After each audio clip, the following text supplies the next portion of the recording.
Hey guys, welcome to Bass University TV.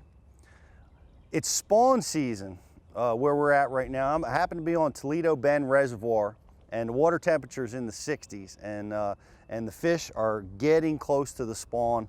I'm sure there's a lot of spawning going on right now. The backs of the pockets are in the mid 60s. And what I really look for this time of year is when the main body of water starts approaching 60 degrees. That's when those bass really make their move.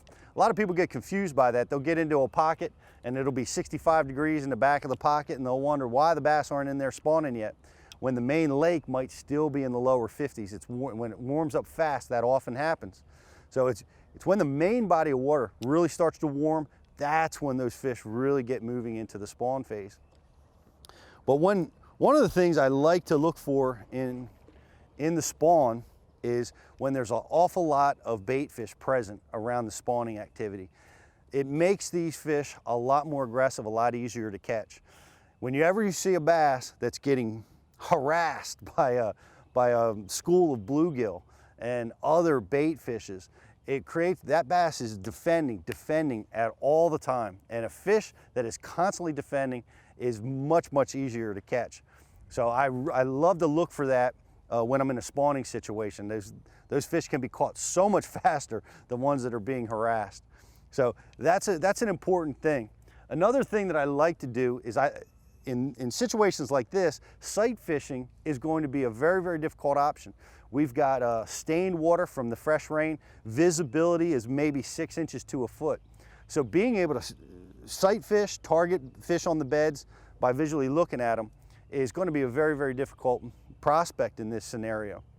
So once I make the conclusion that the fish are spawning in my particular area, I'm going to fish for them with the baits that are going to enable me to catch them off the beds. I'm going to blind fish for bedding fish. Now, there's a couple baits that are really important in doing this. The first one is a weightless presentation. I love weightless presentation, soft plastics during the spawn. It's an important weapon to catch fish this time of year.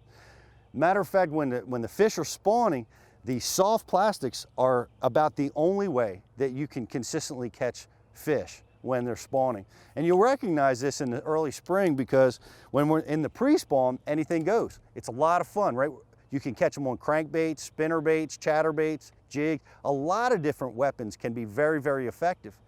And as the water warms, you'll find that those baits suddenly become completely ineffective. In areas where you were catching fish frequently, now you're catching none on those aggressive moving baits. That's going to be the first clue to tell you that these fish have made the turn and started to spawn. And I will use creature baits, and I will use weightless soft plastics, Senkos, and I will very thoroughly cover the spawning areas, right? Making repetitive casts to targets where I think the fish could be spawning. One of the great things about doing blind fishing for fish is you want to continue to be a pattern fisherman. For instance, if you are catching a fish off of a cypress knee, you can assume that that fish was spawning on that cypress knee. So you want to really concentrate your efforts on all the cypress knees in the area that you're fishing. Because if one fish is spawning on a cypress knee in that cove, odds are a lot of fish are going to be spawning on those types of deals. And it can be blow down trees, it can be on the flooded grass, they can make their beds. But you want to definitely be a pattern fisherman and make repetitive casts to those particular targets. So I make repetitive casts with soft plastics, with creature baits. That's how I blind fish for spawning fish. Slow down. This is not a time to move fast. This is a time to really comb those spawning banks and those spawning coves.